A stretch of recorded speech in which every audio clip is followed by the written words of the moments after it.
कहानी कहाँ का बा, केकर बा, कैसन बा, दोहा सर में बतावे के बा। कैसे मास्टर?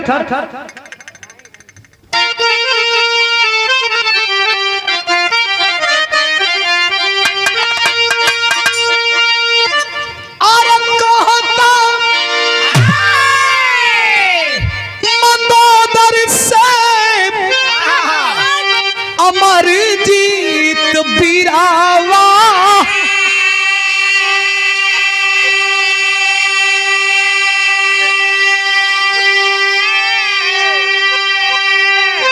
कैसे भैली लंका वीरान हो।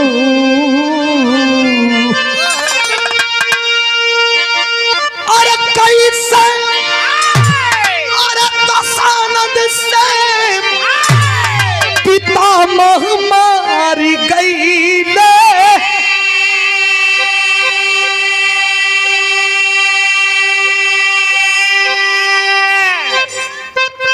पीछावा कुछ बजा था का?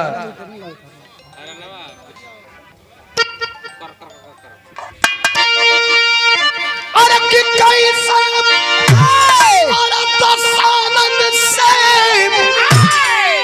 पितामह मारी गई ले।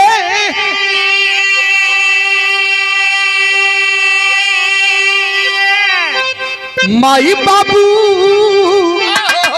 कहवा हमार हो, माई बाबू कहवा हमार।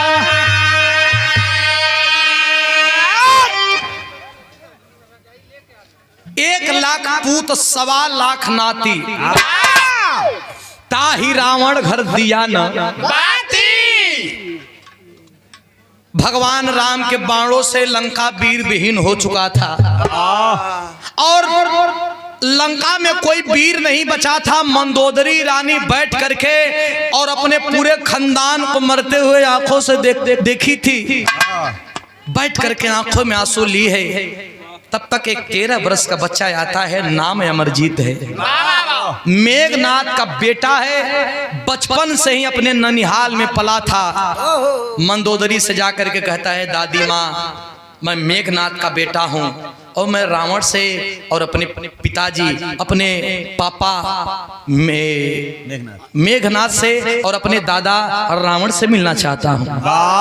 आंख में आंसू लेकर के मंदोदरी कहने लगी कि बेटा रावण से मिलना चाहता है, अपने पिता मेघनाथ से मिलना चाहता है, क्या लंका की स्थिति तुझे पता नहीं? आंख में आंसू लेकर के एक बात कहती है। क्या कहती है? बिरहा में कव्वाली का टुकड़ा बड़ा बड़ा।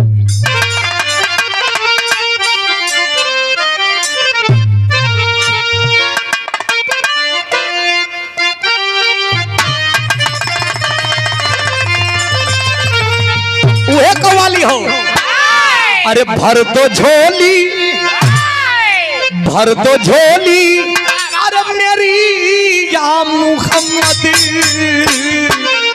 भर दो झोली, अरे मेरी या मुहम्मद, लौट कर मैं न जाऊंगा खाली। भर दो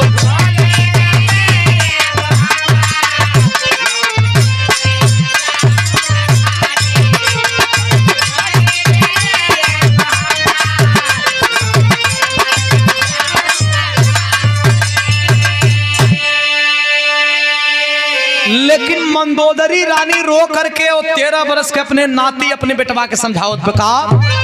अरे रो के बोली और रो के बोली, मंदोदरी अमर से रो के बोली, अरे मंदोदरी अमर से लाल कैसे मिटाऊं मैं शंका।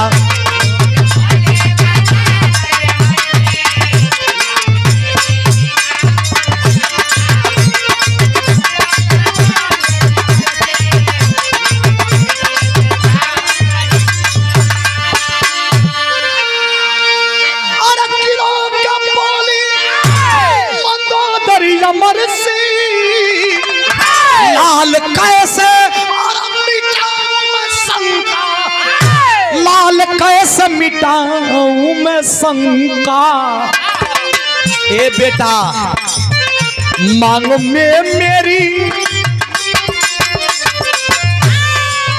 अरे मांग में मेरी राख भरी है, मांग में मेरी राख भरी है, देख ले राख है सारी लंका, मांग में मेरी।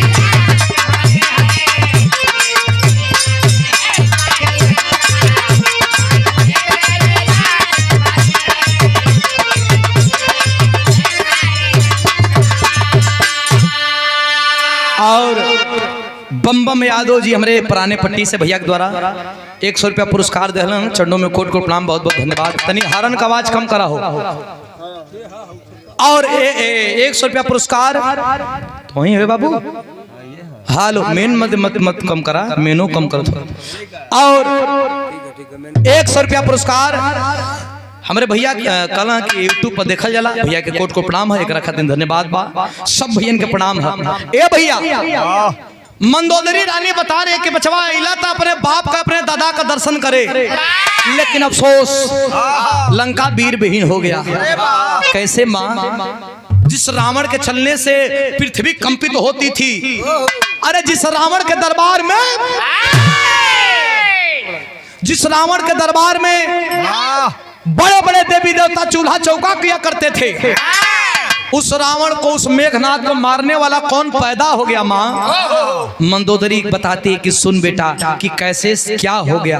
क्या कहती है?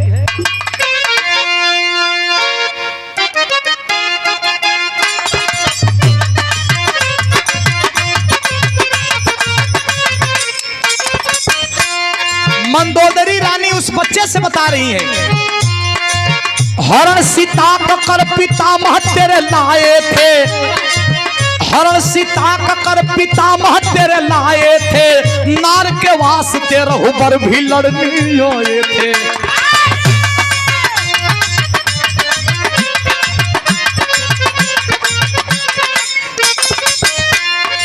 मिले श्री राम से भीषण मिताई करके, मिले श्री राम से भीषण मिताई करके, कराया कुल का नाश द्रोही बुराई करके।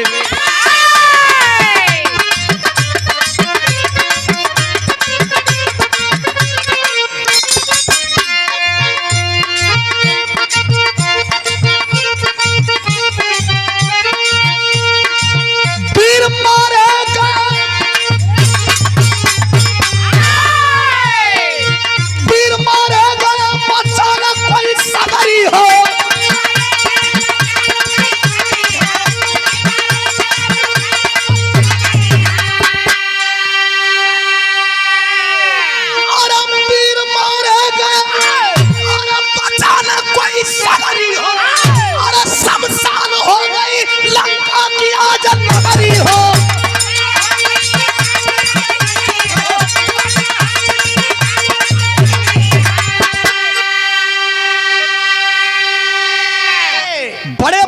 मारे गए।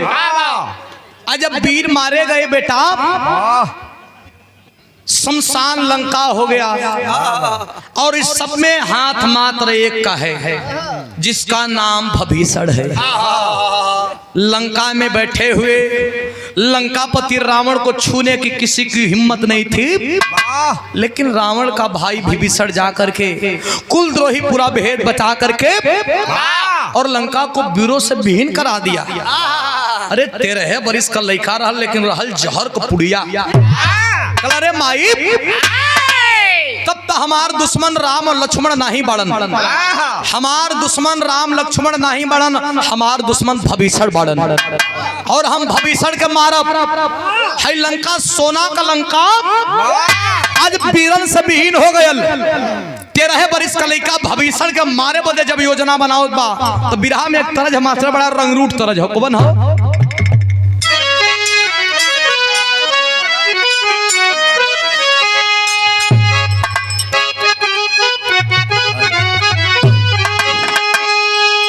ये हमनी का उम्र का पहले का तरज बा, जब पहले गवना बियाह होत रहे ता, अरे राजा पहले का जौन विदाई भर विदाई मिले 5 साल पर गवना होखे 5 साल पर 6 साल पर 8 साल पर जब विदाई होके तो राजा रच के हाँ। सामान मिल, लेकिन हमार भैया कभी हाँ भैया कभी विदाई हुए तो मार मार खावा काजर मार के यो टाइटल की। अरे क्या कहना है राजा, जाहो हम मिस कदनी कहाँ से हम कहाँ बताएं। जब विदाई होत रहल पहले के समय में तो कुल मिले खजा बतासा। अरे राजा 8 बज जाला विदाई करावे में हो, पहलवा भोर में विदाई होके, लेकिन 8 बज जाला। जैसे मनीष भैया का 8 बज गई विदाई करावे में, कि नहीं? नहीं यार झूठ मत बोला, हम लाइव देखली रामासरे का लाइव देखली 8 बज गई। हालांकि ससुरारी में जितने समय बीतेला उतने मजा आवत है, नीक लगेला भैया। ए भैया नहीं तरह जो समय कब कौने समय कब कौनो लड़की का बियाह गौना हो गई, दोंगा हो गई। जब दोंगा हो गई तो कर भौजाई पूछत कि परिवार कैसन मिलल है तो बताओ, बका बतावे।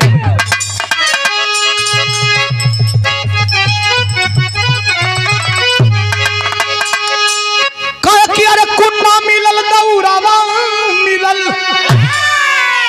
अरे कुन्ना मिलल दौरावा मिलल, अरे पहुरावा मिलल ये भौजी।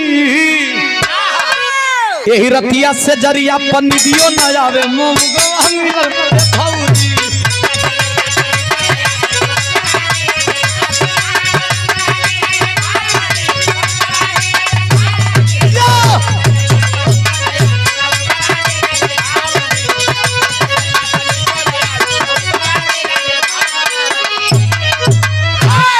लेकिन 13 बरिस खलैका कलश की राम लक्ष्मण हमार दुश्मन नहीं खन।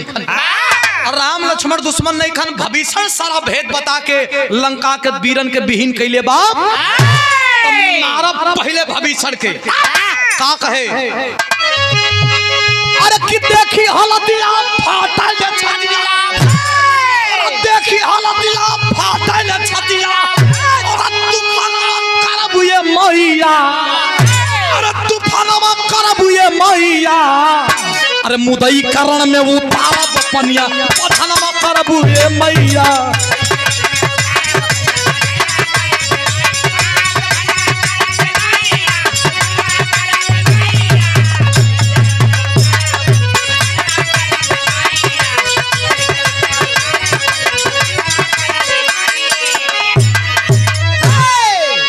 कल सुना तू काहे घबरा लू। अरे जैसे आज मेघनाथ नहीं खन, मेघनाथ के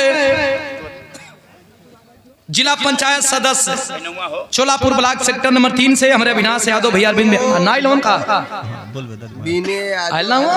रोहित आर्मी हमारे भैया के द्वारा पुनः सम्मान कई बार शानदार 200 रुपया चरणों में कोट कोट नाम। बहुत बहुत दिल से धन्यवाद बा, बड़ा प्यार रहेला, बड़ा सम्मान रहेला। भैया के विजय का ताज पहनाई से वही कामना बा। बोला भैया। विनय आर्मी वाला, रोहित आर्मी मैन, मनोज यादव और कदगो 50 रुपया मनोज यादव, 50 विनय यादव, 50 रोहित यादव। हाँ भैया लोग के द्वारा सम्मान। विनय भैया, मुकेश भैया, रोहित भैया। हाँ मुकेश ड्राइवर देना भैया, ऑटो वाला। बहुत बहुत धन्यवाद बा भैया के, बहुत बहुत प्रणाम है, आशीर्वाद की कामना। ताज सीएनजी की पेट्रोल इंदरपुर की धरती से बाबूजी श्री आशीष यादव जी, आपके द्वारा 100 रुपया पुरस्कार चरणों में कोट कोट प्रणाम। बहुत बहुत धन्यवाद। रवि यादव, हरामी यादव, ये भैया देखिए लोग हमें चलेला ते चलत कहीं दौड़ाओ थो। हरामी यादव भैया के द्वारा सम्मान कोट को प्रणाम। 100 रुपया चरणों में कोई कुछ हो सकेला। रजा यही का नाम बनारस। बहुत बहुत धन्यवाद बा। अब हो गई का करबा, जिला का नाम बोलो बार है दलता ए भैया। मंदोदरी से लइका कहस कि तूफान करब, अरे मेघनाथ का बेटा है। का कहे मास्टर,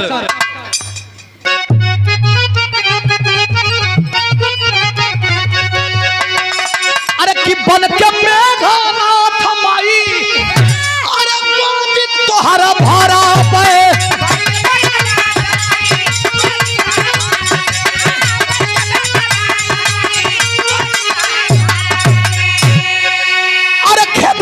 भी सड़ के गम राज खुद करबे।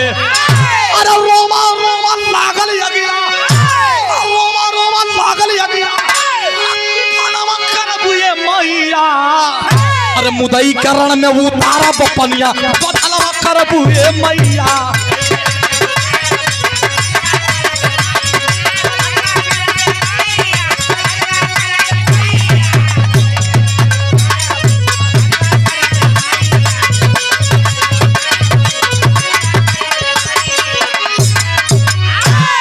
श्री राम भरोसे यादव मुगल सराय सिपाही जी ना हो श्री राम भरोसे यादव मुगल सराय की धरती से शानदार 100 रुपया छन्नों में कोट को प्रणाम दिल से धन्यवाद आशीर्वाद की कामना ताज जिंदगी कल से माई बस भविष्य का पता बता दे थे कि असली वीर भी लंका का बचल हो अब पानी जाई वही मंदोदरी रानी कली के रे बेटवा तोर दादा रावण शंकर जी के पूजल कुछ ना उनकर केहू बना उखाड़ पैलस तो बहन आल्हर लड़का अब 13 वर्ष कलश के शंकर भगवान के दादा खाली पूजले रह हम शंकर भगवान के पूज के अपना बस में कैले हैं हल्का ले थी काम आई तैयारी कैले हो जब तैयारी कैले बा भविष्य का राज गद्दी हिलाए बदे तब बिरहा में एक और तरज हो लेकिन तरज ही गजब कह कैसे मास्टर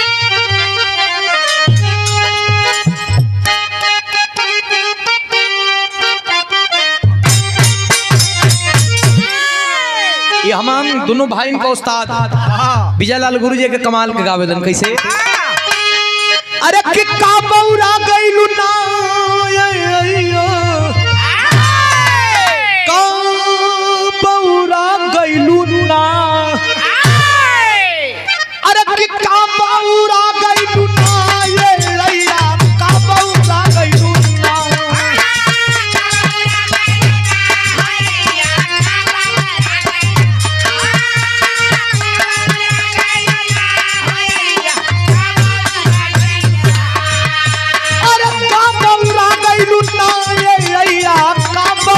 गइलु ना हम ता खुद रहिले बौरैया हम ता खुद रहिले बौरैया लैया का बौरा गइलुना खुद रहिले बौरैया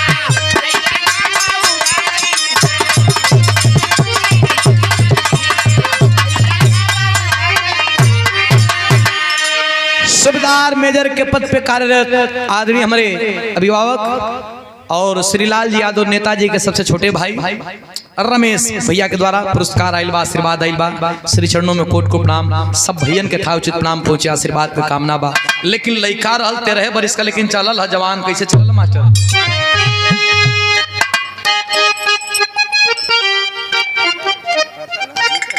वाह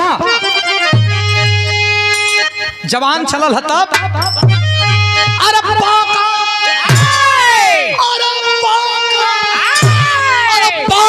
जवाना रे गरजल पाका जवाना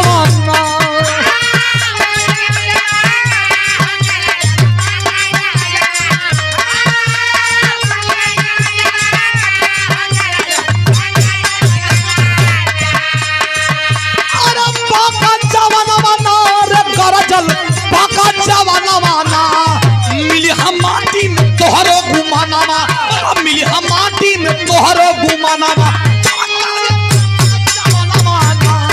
मिली हम माटी में तोहरो घुमाना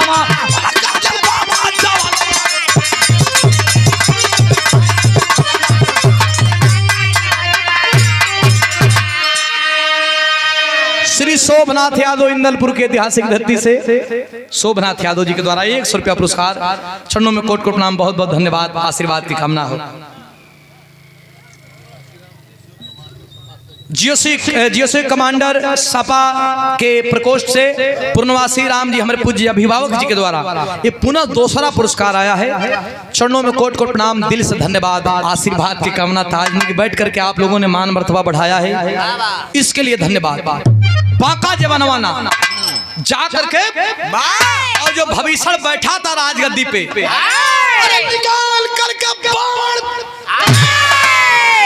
मरलस की भविष्य का राजगद्दी हिला लगल विभीषण कहना लंका वीर से विहीन हो गई, इतनी गो लइका बचवा नाव तो हार कहना नाव जवान अपन परिचय ना दिलन, जवान का जवानी होकर परिचय दिले। और सुनो, जब परिचय जानने के लिए इतना इच्छुक हो तो मैं कोई और नहीं, मैं मेघनाथ का बेटा अमरजीत हूँ, इस गद्दी का वारिस हूँ।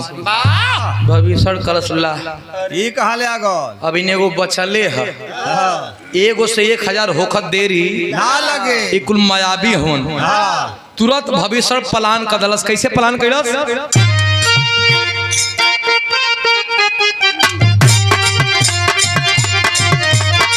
भाई तुरंत लावा पूरा गई थी,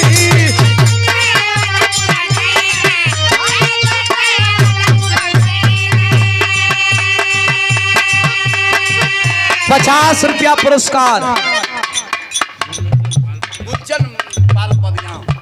गुलशन पाल बबियाओं की धरती से पुरस्कार, धन्यवाद प्रणाम। बाकी से भाई तुरंत लावा पूरा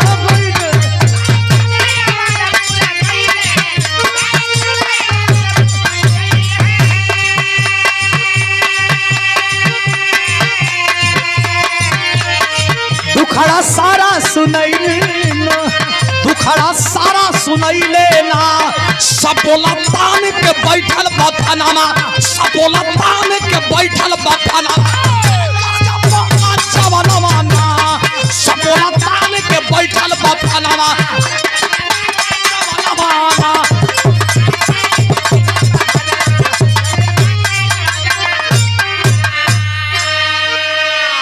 महेंद्र सिंह जी पराना पट्टी के ऐतिहासिक धरती से शानदार 100 रुपया पुरस्कार। चरणों में कोट कोट नाम, बहुत बहुत दिल से धन्यवाद बा। मार के 13 बरिस का लड़का राजगद्दी, लंका का राजगद्दी पर बैठ गई। टुअरा नियन वहां से निकलना विभीषण अयोध्या की तरफ रुख दलन। अब बैठ करके कोई राजगद्दिया पर बैठ के एक बात का मास्टर टेरी के भाव बा, तनी सरक जा। अरे मोरे राम, अरे बीरन से खाली भइले देशवा,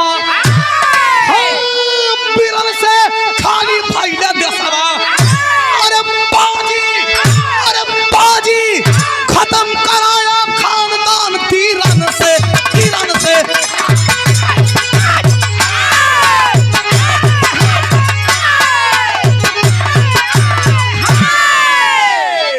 खत्म कराया खानदान तीरन से। ए अवर लंका में बैठ के और लंका का रणनीति तैयार करे लगल कि अब मेरे हिसाब से चलेगा लंका का राजतंत्र लोकतंत्र जो भी बनेगा। लेकिन और विभीषण जाके अनुमय विनय करे लगलन, हाथ जोड़े लगलन भगवान श्री रामचंद्र जी के सामने। रामचंद्र जी देखना कहना कि इनके लंका का राजा बनैने, बिना मुकुट का, बिना जूता जूती का, हाकल पियासल कहना का भैया कुशल मंगल, कुशल क्षेम कहना कुशल क्षेम ना भाई। हे प्रभु, हे दीनानाथ, हालत खराब हो, देखें आपने मुझे लंका का राजा बनाया, लेकिन हे प्रभु लगता है कि मैं अब ज्यादा दिन तक लंका का राजा नहीं रह पाऊंगा। भगवान के आंखों में क्रोध भर गया कि क्या बात करते हो मित्र, मैंने आपको लंका का राजा बनाया और किसी देवता में इतना हिम्मत नहीं है, किसी वीर में इतना हिम्मत नहीं है कि आपको लंका के राजा से हटा सके। कौन है? कौन ना है? विभीषण हमार नाव, हमारे कुल कले का कला, तोहरा कुल में तक बचले ना भैया। कला मेघनाथ का एगो बेटा बच गइल बा, बचपने से ननिहाल रहत रहल, कला नाम कला अमरजीत। कला तब नहीं कोनो उपाय करी सरकार, हमार जान बचाई। लक्ष्मण कला कि भैया एगो बात कही, ओकरे बाबू के हम मरले हैं, आदेश देता तो हम वही के मार के उद्धार करती लंका का। रावण के परिवार का कुल का एक चिराग अमरजीत को मारने के लिए शेषनाग के अवतार लक्ष्मण चलते हैं, विभीषण लेकर चलते हैं तो बिरहा का आखिरी तरज है कैसे मास्टर?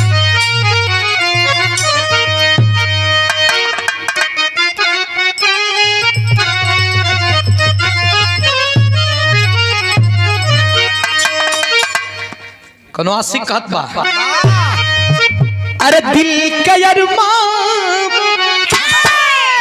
मनीष भैया भैया हो सुना तनी जितने पश्चिम जीवा तनी मिठाई आवे जला हेर से तेरे कटत जीवा तो तने मिठाई है। बनारस के बोली तो एकदम खौरा होला खैला तू भूखो लाग रहा कब नहीं भाई खा ले रही अतने इनकरे और मीठ बोल जाला हमारे और भी मीठ बक्सर उक्सर में अगर जाइब सब है हमारा जिला में जाइब तो काजी तनी खा लेती रहुआ भूखो ना लाग रही तो मन करी कि अरे मदे दिल तोड़ देबा आ यार खाइबा त खा उरबा त उरा नहीं तो जा ला तो मनीष भैया आप पूरी हमारे तनी मीठ बोली है कैसे?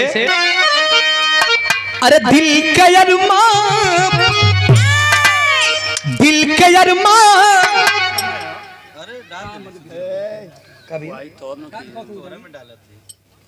चलो ठीक आओ तनी काम हो गए। अरे दिल के अरमान ओ सुनो में बह गई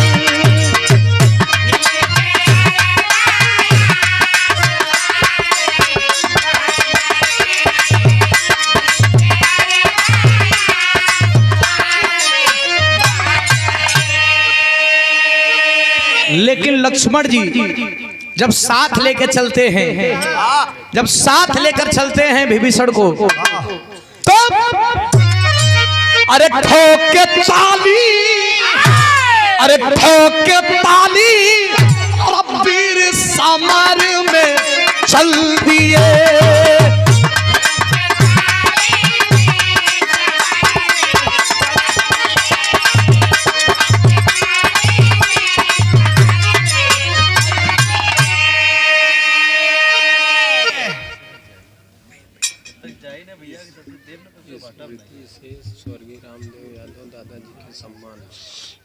स्वर्गीय रामदेव यादव दादाजी के सम्मान में हमारे लालजी यादव नेताजी के भतीजे चोलापुर ब्लॉक सेक्टर नंबर 3 से जिला पंचायत सदस्य अविनाश यादव उर्फ अरविंद भैया पराना पट्टी चोलापुर वाराणसी आपके द्वारा पूज्य बाबूजी रामदेव यादव गुरुजी के सम्मान में बाबूजी के सम्मान में ये आशीर्वाद देने के बाद शानदार 200 रुपया आपके श्री चरणों में कोट कोट प्रणाम सब बहन के था उचित प्रणाम पहुंचे कैसे मास्टर? अरे ठोके ताली अरे ठोके ताली अब वीर समर में चल दिए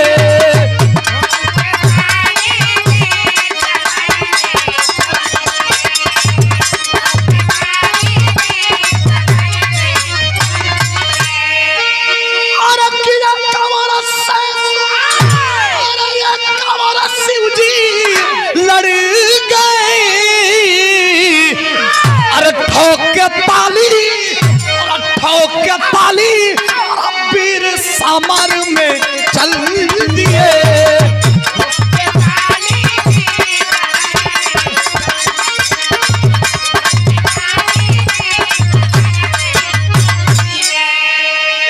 लक्ष्मण जी जब अइलाहन विभीषण के लेके वही लंका में पुनः एक बार लक्ष्मण जी लंका में आते हैं।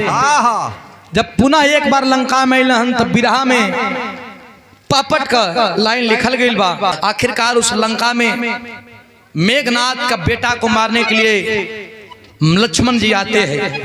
जब आते हैं तो वहां का स्थिति क्या बना है मास्टर? पापट का भाव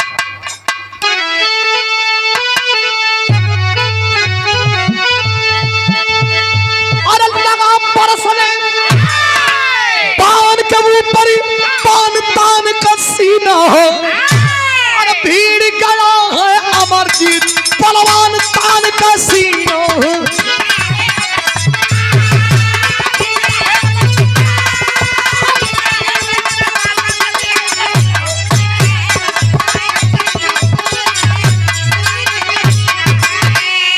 लड़ाई होने लगी बताया गया कि लक्ष्मण पे वो 13 वर्ष का लड़का भारी पड़ने लगा। आज जब भारी पड़ने लगा, विभीषण उपाय बताए कि विभीषण लक्ष्मण भैया, ये मेघनाथ का बेटा है, भगवान शंकर से वरदान पाया है, ये नहीं मारा जाएगा। लक्ष्मण कहना इसके मरने का कोई बताइए उपाय। कहना इसके सामने अगर कोई स्त्री आती है तभी ये मारा जाएगा, ये नहीं ऐसे मारा जाएगा। मेरा बिरहा बताता है कि पुनः मैया सीता को लक्ष्मण जी की जान बचाने के लिए आकर के लक्ष्मण के सामने खड़ा होना पड़ा। जब लक्ष्मण के सामने सीता जी खड़ी हो गई, बाहर मेघनाथ का 13 वर्ष का बेटा तीर धनुष धरती पर रख दिया। बोला कि अगर मर्दों से लड़ाई करना होगा तो मैं जीते जी और मरते मरते बेहोशी हालत में भी एक बार कोशिश करूंगा कि लड़ लूं, लेकिन औरतों से लड़ाई मैं नहीं करूंगा। तीर धनुष जो है इस धरती पे रखा, लक्ष्मण जी को माँ सीता कहने लगी कि यही असली मौका है। श्री बम बम यादव जी, हमारे बम बम भैया के द्वारा सम्मान बढ़ावल गई बा, शानदार 100 रुपया चरणों में कोट कोट नाम बदिल से धन्यवाद बा। आशीर्वाद की कामना ताज जिंदगी रही। लड़ाई का मैदान तैयार हो गया और उसी लड़ाई के मैदान में होता क्या है मास्टर, आल्हा का भाव पकड़ के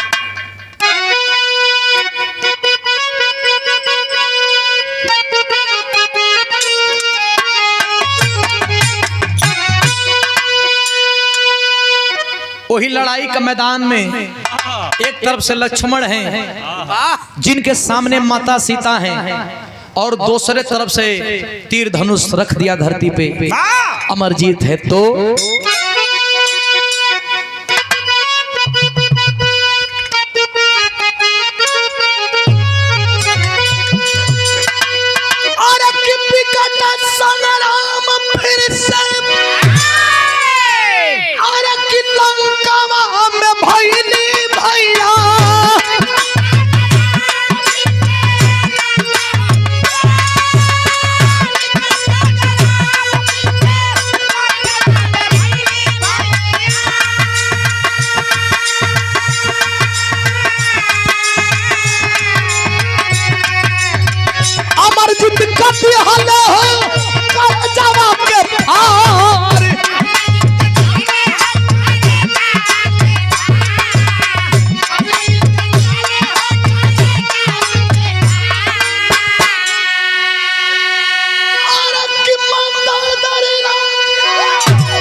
श्री सतीश यादव जी ताला हमारे बड़का भैया के द्वारा इस शानदार 200 रुपया पुरस्कार आयल हो। चरणों में कोट कोट प्रणाम हो। सब भैया के था प्रणाम, बड़ा प्यार है भैया के द्वारा 200 रुपया पुरस्कार, कोट कोट प्रणाम, धन्यवाद हो।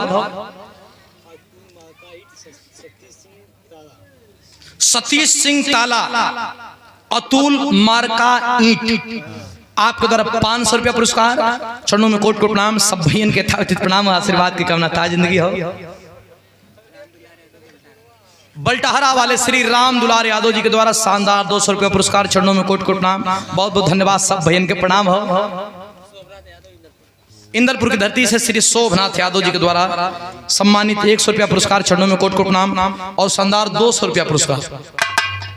सूबेदार मेजर के पद पे कार्यरत हमारे अभिभावक जी रमेश जी पराना पट्टी से, जो हमारे लाल जी यादव नेताजी के सबसे छोट भाई हों, इस सम्मान में लाल जी यादव नेताजी के भी सम्मान में, ये पूरे परिवार के सम्मान है, अविनाश भैया का भी सम्मान में आशीर्वाद दहलन। चरणों में कोट कोट प्रणाम, दिल से धन्यवाद।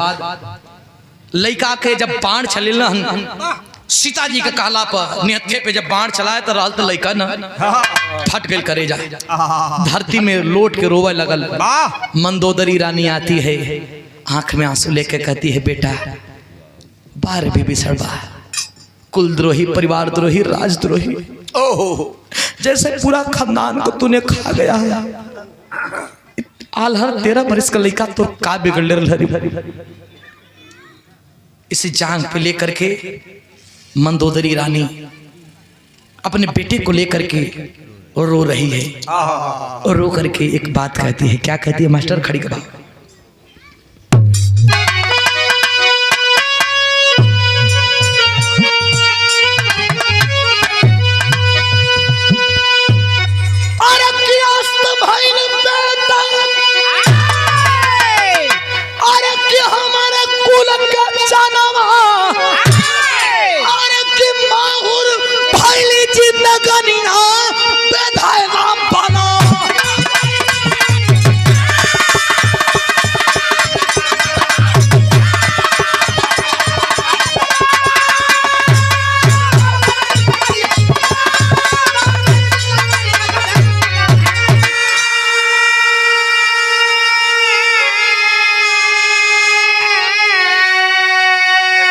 श्री राम सागर यादव पराना पट्टी की धरती से शानदार 200 रुपया पुरस्कार। चरणों में कोट कोट प्रणाम, सब बहन के था उचित नाम पहुंचे। माहुर भैली जिंदगनिया बेधैला बनवा, मरते हुए लड़के को बोली कि तू आखिरी चिराग बचा था बेटा, तू भी चला जाएगा। एक काम कर, तेरे पूर्वज भी चले गए, लेकिन पूर्वजों के लिए काम कर, समुद्र से बालू और समुद्र से जल मंगवाई, और उसी मरते हुए लंका के आखिरी चिराग के साथ करती है क्या? अरे हमारा जीत दिहले पुरखन का पिंडा पानी, और फिर से राजा बनने, और की विभीषण महाज्ञानी।